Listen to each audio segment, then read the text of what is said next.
Let's see what it does.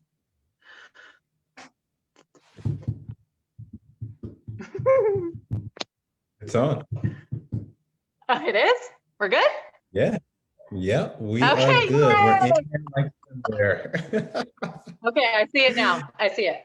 Okay. Hello, everyone. Let's see if people hop on. This is the moment I've been thinking about for the last couple days. We have Jamil Frazier with us. I've talked about interviewing him when a couple posts. I'm very, very excited. He is so inspirational to me personally. I'm so happy he's here. Thank you so much for being with me. So should we just give it a few minutes, or what do you think? Just hop on it. Uh, we can jump into it. We're just going to jump into it. Okay, so you have so much success, as a best-selling author of my favorite book, The 12 Shifts. You're a certified health coach. You're a motivational speaker. You're on TV because you're on House Hunters. But the most important thing to me is how you make people feel. So I like you as a person. I don't really care about all your success over there, but I really like you as a person and how you make me feel when we chat. So, I always bug you on your messenger, like, hey, it's me again, just reading your book. But it's because every time we chat, you make me feel important. You make me feel like, like you remind me of who the hell I am. You know what I mean? You make me level up. You make me realize that I can do a lot of things. So I'm just like really fascinated with how far you've come in your mindset and how you have just turned this whole thing around as to where you were before into just serving everyone around you. And I've experienced it in just, the small chats we've had. And I just want to, first of all, hear some things about you, like your history, like, who you are as a person. And then I'm just going to ask you how you got to where you are now. So if you want to share a little bit about yourself with us, that'd be awesome. I would love to. Well, thank you so much for doing this. I know we have been chatting about this, and I appreciate you bringing me on. And you're right. I think a big part of my purpose these days is to impact people and help them, have transformative experiences and to help them connect with who they truly are. And you talked a little bit about the book, The 12 Shifts, which I'm sure we'll get into. But shift number one really gets people connected back to the root of who they are, not who they believe they are or the story that they're connected to right now, and not the identity that they believe is truly is them, but who they truly are deep down inside. And a lot of times you have to remind people of that. And I get giddy when I find people like you, Jen, who are energetic, man. And I'm sure a lot of your friends will jump on this and they know your personality, but when you fall in love with something, you fall in love with it, and your energy is infectious. And I think you're one of those types of people that when you walk into a room, the room gets better. And, when there's a party, people are probably saying, hey, where's Jen? Like, is she on her way? Is she coming? And like this party doesn't get started until she jumps on. And I think that's why you're doing so well now that you've started your business as a health and wellness coach too, because I mean, obviously I'm looking at you and you can see a transformation, but I think people that's known you for a long time could feel a transformation in your spirit. And that's what oftentimes resonates with people. So I love having our conversations. I love when you send me voice texts all crazy excited. And I love when, when you're just energized about stuff because, you look for people to fan your flame. And I think that you're one of those people. So I really appreciate it. And I really appreciate you taking the time out to do this. I truly do. I guess a little bit about me is, I'm 39 years old. I live here in Southern California. And I grew up in Southern California. I was born in a city called Pasadena, for anyone that's familiar with Pasadena, to essentially a single mother who I always say, she's the type of woman that can carry the world on her back. and make it look easy. And my father was in and out of our lives. He for much of my youth was in and out of prison, and he had a long stint from the time I was about 5 to the time I was 10. We grew up in poverty. We grew up on welfare. I've never known my mother to have a quote unquote real job. And the first and the 15th of the month were like Christmas to me every single month because that's when we got our benefits.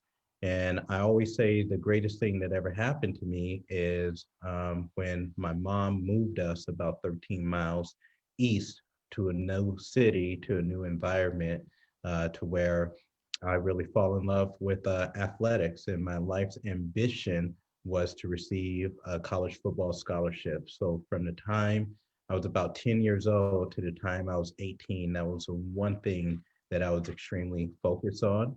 And all my other buddies were focused on that too. We just wanted to play ball. That was what it was all about. It wasn't even, school at that time. It wasn't even so much girls, but it was about athletics for us. And so my core group of friends, two got track scholarships. One got a basketball scholarship, and I got a football scholarship. Um, Once I was in college, I did very well in athletics, ended up in my studies, and graduated towards the top of my class. Once I graduated, I got into pharmaceutical sales with a company you might know called Johnson& and Johnson, and started doing well there.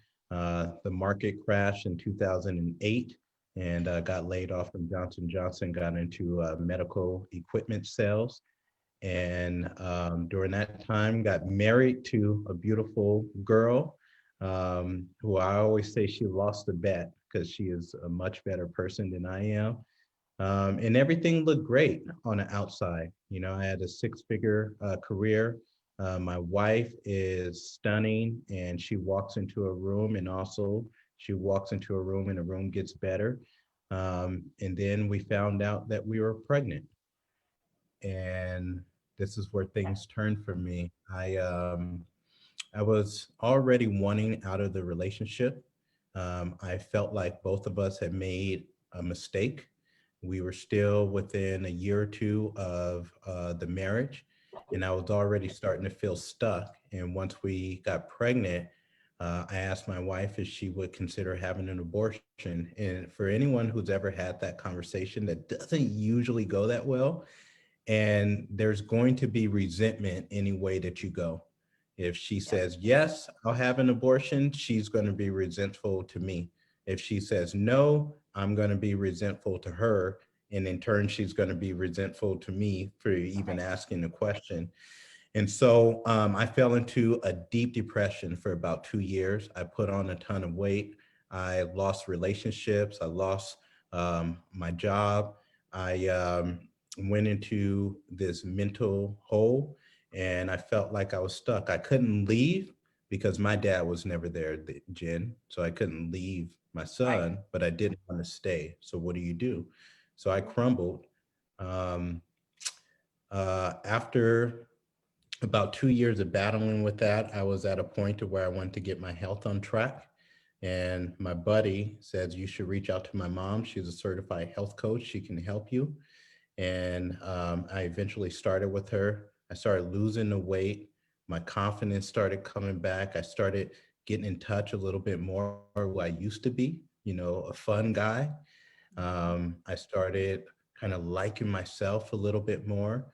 And then I had the chance to start my own small business as a health coach and help people around me.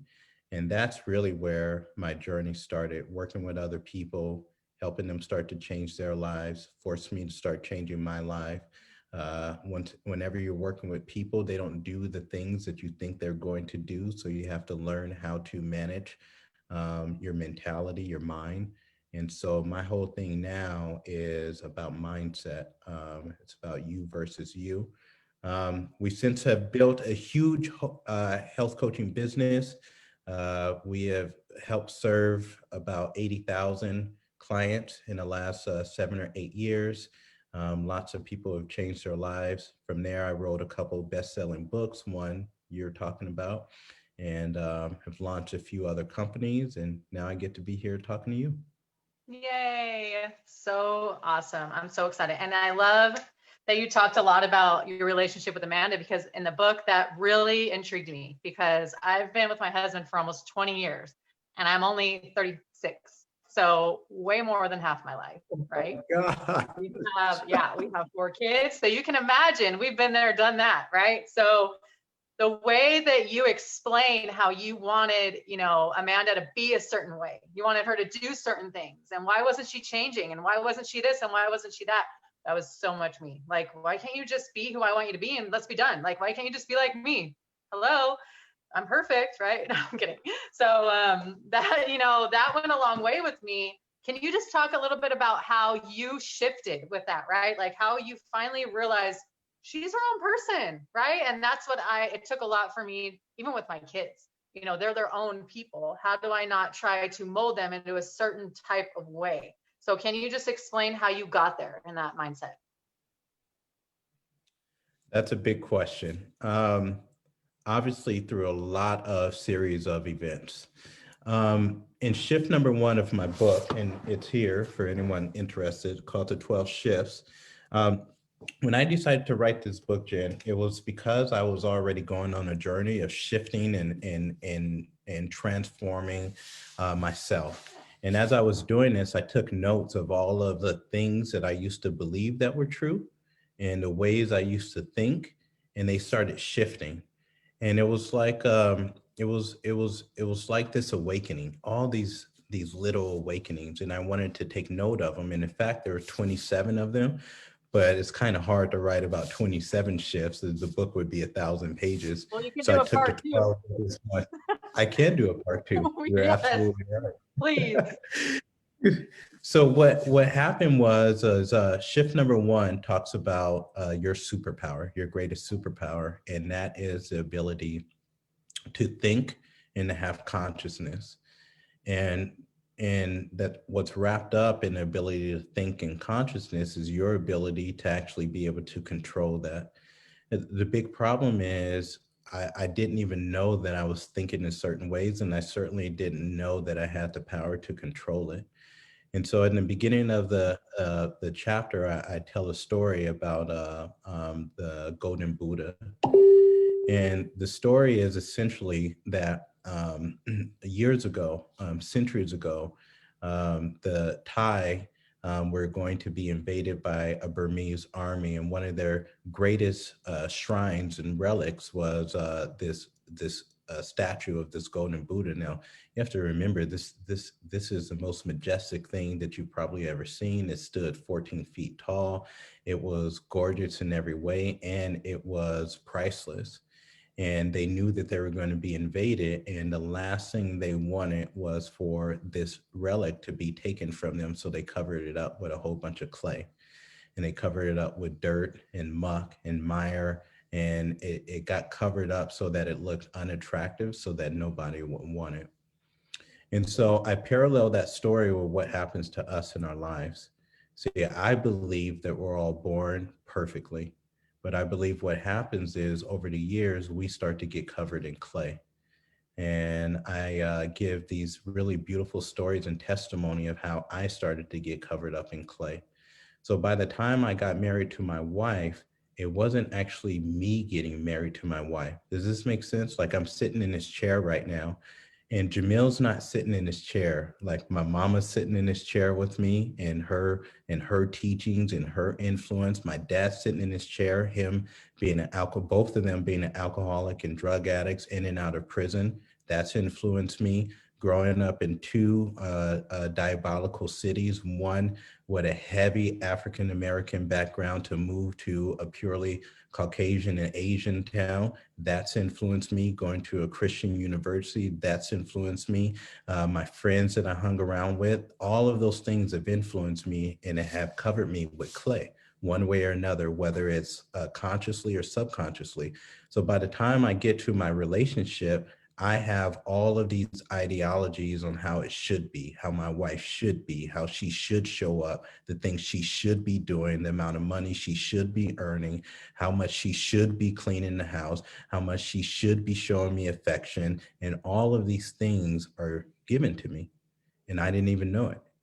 Yep. And Yep. so when I started coaching other people, you have to understand one of the greatest things about working with other people is it forces you to look inwardly and start to understand why you do certain things. Why do you have the habits? Why do things keep showing up in your life that either serve you or don't serve you? And why do these things keep perpetuating themselves? And so that took me down a journey. And then I started learning, wow, um, I can actually control the way that I think. And more than half of what I think isn't even me. That's my mom who said this. Like my mom used to say, I talk about it in the book all the time. She used to say, I love you guys, but you're not going to sit around and use me. Yep. That was clay. So when I got in a marriage, my wife not earning as much as I did, now my consciousness told me, hey, you're cool and all, but you're not about to sit around and just use me. You got to go somewhere. So where did that come from? So I have to start to understand that, man, that's not even me. Like I want to show up as a loving individual, as an empathetic individual, as a compassionate individual, as someone who's thriving, as someone who's breathing life into other people. I got to start to figure out who the hell I am and what is my solid gold beneath. And then I started learning that all of that has to do with my ability to think about the things that I think about. I talk a lot about metacognition. I talk a lot about how to start controlling your mind in my book. And in all of my talks, I talk about the number one thing that we can do is become the surgical masters of our minds and our thoughts. And so I wanted to take the reader down this journey to where they start to understand that half the stuff that they're doing right now and that they care about and that they think should be a certain way, that's not even them. That has come from somewhere else. And now we believe that's them, just like that statue of Buddha believes that it's dirty and it's got crap all over it. And what happens is it's forgotten its solid gold under beneath. So going through this journey was a journey I talk a lot about. I started studying Paulo Coelho, and he's written some beautiful books. Um, and one of his lines is maybe the journey isn't so much about who I'm becoming. Maybe the journey is more about who I'm unbecoming. And that's what I found true for the majority of people that are out there. So how I started to notice and understand and build and cultivate a relationship with my wife was starting to unbecome all of the muck, the mire, the clay that had been layered all over me for 31 years of my life at that point. Right. So true. I remember it's gold. I'm telling you. I remember reading it in the parking lot of my daughter's high school when she was at practice. And I remember sending you a message like, Jamil, I have clay. I don't really know where it came from, but I'm going to find out. I remember that. Totally. It's gold Yeah. because without reading that, I wouldn't have realized that. Like there's so many like voices talking for me, right? Like it's so many people, so many events talking for me. And it's like, that's not who I want to be. But No. so I really like shift 2, like doing your own push-ups, being responsible for the person in the mirror. Like we always want, like you were saying in the beginning, people to do things for us. Right? Like why is life happening to me? Like pity party central, right? Like that's how a lot of us think, especially in 2020 right now. There's a lot going Sure. on. And, I've gained weight, I've lost my job, and blah, blah, blah, blah. This is all happening to me. But we oftentimes don't take responsibility for how we can get out of that situation, how we can make it better, how we can see there's so much more, right? It's not all about finding, having a pity party and wondering why this is happening to you. So how did you Right. get into that mindset of a lot of things have happened to you, like you were saying when you were younger, but now it's time to shift that. Now it's time to change that. So you were talking a little bit about it, but how did you realize that you have to be responsible for your own life? Like how, doing your own push-ups and kind of just doing your own work. Like we really kind of want everybody else to like work for us or work with us, but if they don't, how do we reflect back in the mirror and kind of do our own work? Sure. Well, the way that I shifted was my mentors, the people that I believe God had put on my path to really help me. You're in the industry right now and you're part of a company to where you have mentors for free, and those mentors are going to be people that really hold up your mirror if they're really good and they care more about your success than they do about you being frustrated with them. And so they're going to tell you the things that you need to hear if you're open to being coachable. But you have to understand, I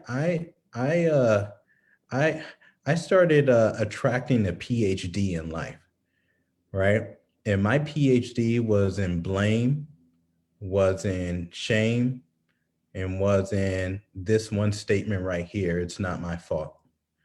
And I was so good at it. Remember, I was in a 2-year deep depression. When you're in a deep depression, I don't know if anyone's been in a deep depression, but man, you feel like you can't move a lot of the days. You feel literally like the walls are closing in, and you start to have thoughts of maybe I should not be here.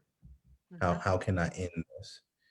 And you're feeling that way because you're not in control, because somebody else or something else is controlling you. So remember, in those 2 years, man, I went to school. I was getting straight A's in blank. Right, right, And so if I'm not feeling good, right? If I'm not happy today, it's my wife's fault. right. If I'm late to work, man, it was the traffic's fault. If I'm not earning the amount that I want, it's a freaking my job's fault. It's my boss's fault, or it's the government's fault. Mm-hmm. If I'm not getting intimacy that I want, it's definitely is my wife's fault. If I'm not happy, if I'm not feeling fulfilled, it was my mom and my dad's fault. How dare they raise us on welfare and be hooked on drugs and alcoholism, and now look at me, 31 years old. I have an unfulfilled life. Now I'm stuck in depression. That's on them. And so as I started building my health coach business, I came in with this mentality. So if the clients I was working with, if they decided they no longer wanted to be clients and they didn't want to be part of my system or my program, then it's their fault. If I started attracting coaching partners and people that want to be on the same mission and go build businesses and help other people, then it's my mentor's fault. They should have been working with me better and really teaching me and helping me build my business, right? Like if I'm not earning the amount of money I want, it's my wife's fault. She should have got a law degree and she should have been, a lawyer bringing in more money. And so I was still bringing this into my paradigm, into my reality, until one day I was at a leadership conference. Listen to this. I was at a leadership conference, and while I was at this conference, I was shunning my mentorship team because they weren't helping me enough. See, I had taken a step back in my life and in my business, and I blamed them. They should have spent more time with me. They should have cultivated me more. They should have been better mentors to me. And so at this leadership conference, I keep saying leadership because this is not how leaders act. This is literally the antithesis of how leaders act. And so I was shunning them. I wasn't talking to them. I was giving them the cold shoulders. And then one of them pulled me aside. And I talk about her quite a bit in the book. Her name's Karen. And she says, I want to talk to you outside. And she kind of gave that, I'm only 31 at this time. Karen's probably like 63. So she kind of gave that motherly, like, let's go talk outside. And we went outside and she just ripped into me. And she says, you call yourself a leader? This is not what leaders do. You call yourself someone who's evolved? This is not what the evolved mentality does. You call yourself someone who's an influencer? No one wants to follow someone like you. And it was the first time she ever cussed at me. And this is your shit. This is not on me. And I will really look strongly at where this is coming from. And she walked away. And I was pissed, right? I mean, I was real upset. But I went home and I thought about it. And I titled the chapter "Do Your Own Push-Ups" because remember, I told you from the time I was 10 to the time I was 18, my life's ambition was to get a football scholarship. And what I did is I worked really stinking hard, and nobody had to come help me. If I didn't do well, it was on me. I came home from school, I worked. I did push-ups, I did sit-ups, I did crunches, I practiced, I practiced, I practiced, I practiced. I didn't need a coach to make me happy. I didn't need my mom to come give me water. I didn't need anything. I was freaking fulfilled because it was something that I wanted to do. And so while I was there laying in my bed, I said, wow, you did your own push-ups for athletics, but somehow in your life, you're allowing other people to be the driver of your car instead of you being the driver of your own dang car. You got to start doing your own dang push-ups. You got to be happy because you want to be happy. You got to be fulfilled because you want to be fulfilled. You got to be successful, whether or not anyone else sort of understands what you're doing or why you're doing it. You need to focus more on you than you do on anybody or anything else. You have to be the master and creator of your own universe. And this whole life is you versus you, young man. You got to start doing your own push-ups. So when it goes well, it's because of you, but you got to give praise other places to everyone else. And if it doesn't go well, I don't care if it's your business or something falling out of the refrigerator. You got to look at yourself and say, this is my fault. And what can I do? And then I started learning to take it even a step further that it's not only my fault, but it's a good thing that it happened. Yep. Now that took a lot of practice. Mhm. Yeah, that's amazing. I think I'm going to let my almost 17-year-old daughter read this book after me because I feel like the youth needs this book because they're going to grow up and get to 36 like me and just now read this and realize how much accountability we should have had 20 years ago, right? I mean, 10, 15 years ago. So I'm just super grateful for it because I can see what my part is in things now. Before it was the blaming Mm, game. Why? Like I didn't do anything wrong. That's just how people live. And I feel like it's mm. terrible that that's a thing, but it's so common. Um, so shift 9, I'm having a lot of feels for this one because I don't like negative. I just cannot stand people that are just negative all the time. And the quote that just got me: stay away from negative people. They have a problem for every solution. It is so true. And I have a hard time cutting people off, not cutting people off in a rude way, but removing myself from that relationship, staying cordial but removing myself. Cause I feel like if I'm upset with someone because they're negative or this and that, I'm mad at them.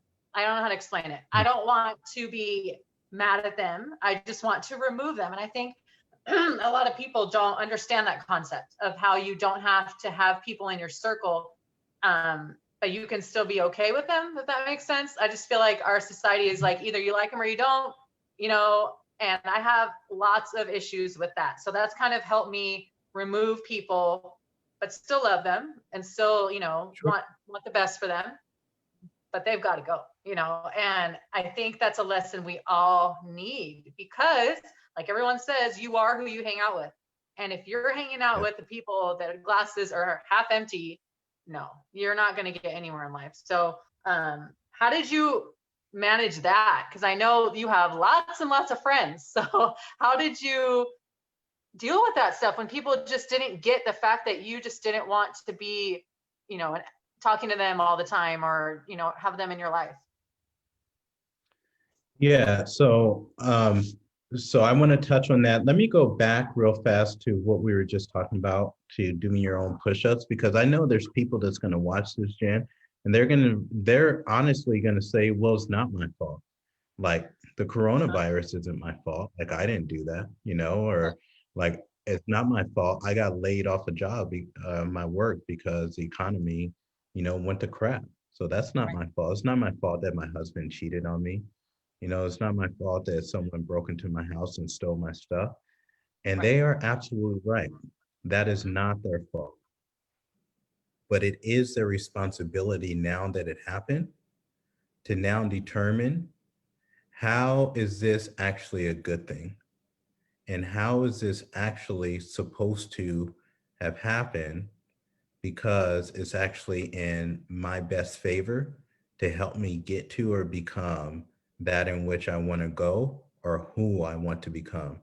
How is this happening for me? This is how you started out. How is this happening for me and helping me become my higher self? See, that is what is missing. Mhm. And when we don't do that, even though it's not your fault, you didn't do it, right? But it is your responsibility of what's going to happen next. So that is so important, because if more of us actually did that, then you would see a lot more people thriving. And so, like, we have one of the biggest epidemic pandemics of poor mental health in this country right now than like we've ever seen before. Mhm. And if more people, if I would have known this before I fell into that 2-year depression, just think about it. We get pregnant. Right away, I go into a depression because this is happening to me. Why is she doing this to me? She doesn't freaking care about me. She's trying to ruin my life. Now she's keeping me stuck, right? Now, if I was emotionally intelligent enough and had enough emotional agility, then I would have said, well, hold on. How is this happening for me? Completely different question now, that will start to yield completely different actions, now will yield completely different outcomes. So I just want to really touch on that, because I know we're going to have some people to say, like, dude, I didn't freaking bring the coronavirus over here, or whatever it is, that's that thing, whatever that virus is in their life. Maybe it's a relationship, or someone cheated, or whatever, right? Now, as far as the people, one of the hardest things to do, especially for human beings, because we're such communal people, we have thrived over the course of history, because of our ability to be together, to work in tribes. We are a tribal community. This is how, when you would see, many species wiped off the planet, you still see the human being that still survives. Why? Because we've learned to interact. We learn to interconnect, to interbe. We are inter-are.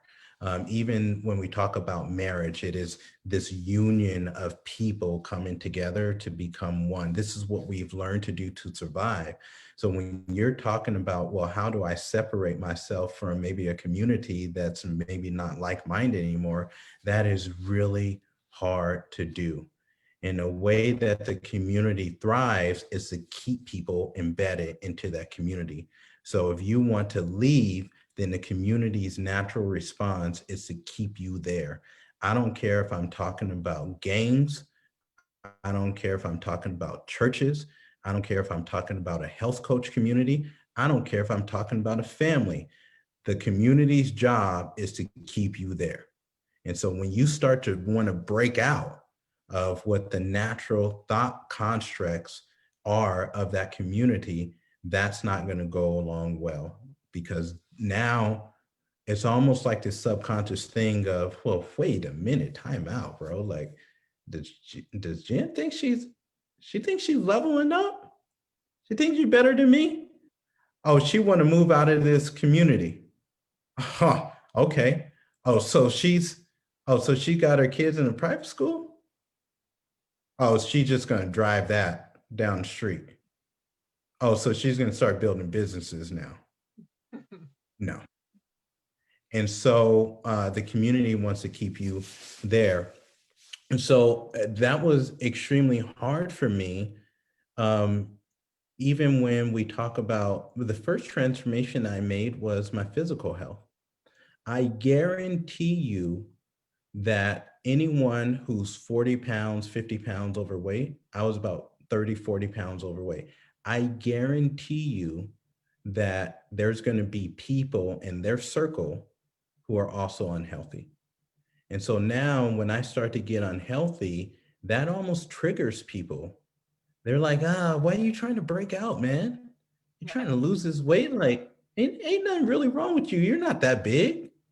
Like, you're not on medication yet. Like, why are you trying to get healthier? And it's almost like they're saying, don't try to force me to change.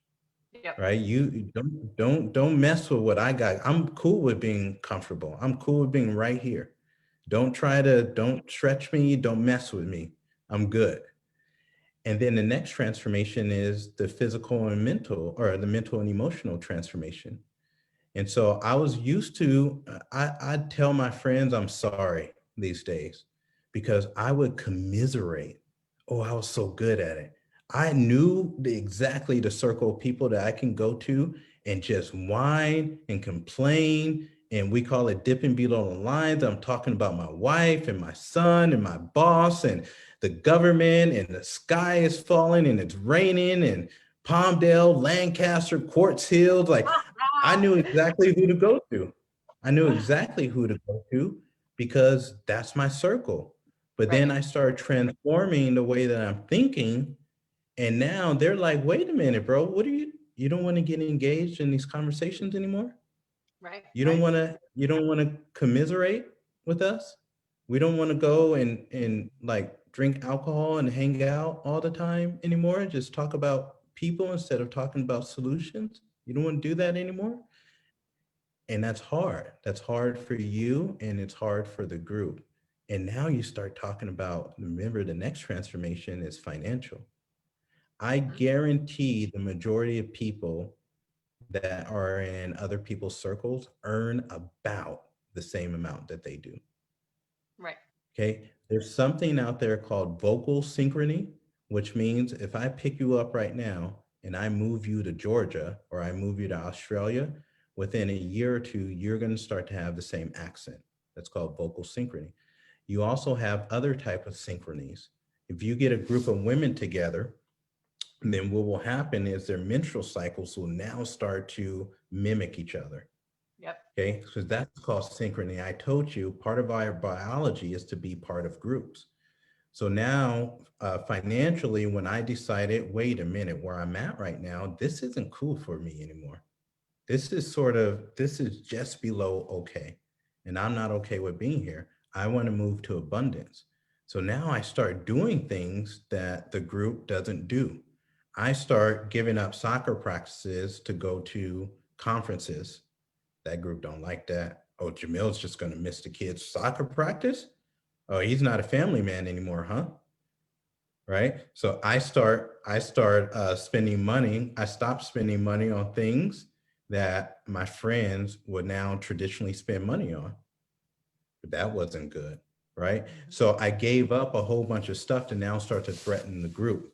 So what I needed to learn was I can still love, honor, cherish, and respect the people that I've grown up with, my family members, my friends, but I do not have to invest 80% of my time with them. I can still give them maybe 2 to 8% of my time. And the other 90% of my time is going to be spent with a new environment. I told you the best thing my mom did for me is she moved us 13 miles east. Why? Because it took me out of one environment and it put me into a new environment that had new thoughts, new visions, new mindset, new construct, new expectations. And because I was put in that environment, what do you think happened to my thoughts? They got bigger. I got new constructs, new expectations, new visions, new way of seeing the world. And so your environment is so key to the success that we want in our lives, whether that's relationally, mentally, emotionally, physically, economically, financially, spiritually. Why do you think people go to church? They could worship at home, Be right? around each other. The environment is key. Why do you think what makes part of our program so amazing is the community? We Well, give I just people a had this thigh. conversation. Yeah, I Yeah. just did a health assessment Mhm. right before this, literally right before this, signed up my friend, and I had talked to her about why we share things with our family and our friends and they give us Mhm. crap. It's so strange. And she was like, Yes. yes, you're right. So I was telling her about our community and how freaking amazing it is because they're not giving us that, the doubt of why why would you do that? That's not going to work. That's just another thing. That's just this and that's just that. I said it's overwhelming to me that the people that don't know us are supporting us so much. Like it's so strange. And she's like, you're absolutely right, Jen, because I don't share anything with people on social media, with my friends and family. I'm very private for that reason. It's all negative. Mm. And I'm like, oh girl, you're gonna love this. So it was, that it's very, very true that with our community, especially, I have found so much support that I've ever had in life, honestly. And I'm just so, Yeah. so grateful for that. But it's so true that they just want to keep you here. And, everybody needs to be here and no one's going up. You can go down if you want, but no one's getting up here. It's really, really Sure. mind blowing if you think about it. So yeah.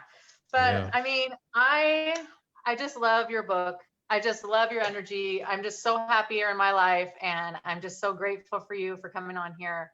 Um, every person needs the 12 shifts. Every person, young, old, whatever. I believe it's essentially another life book. Can I say that? It's another life book. It is it's just, I mean, it helps with marriage, with friendships, with finances, with your mindset, with who you are as a person, who you want to be. The clay part is so important because it made us who we are, and we have to Mm. find out who we are if we want to be a better person. So I'm just grateful that you're here. I'm grateful that we're talking about it. It's on Amazon, you guys, and I can share it in the comments. You guys need to get it.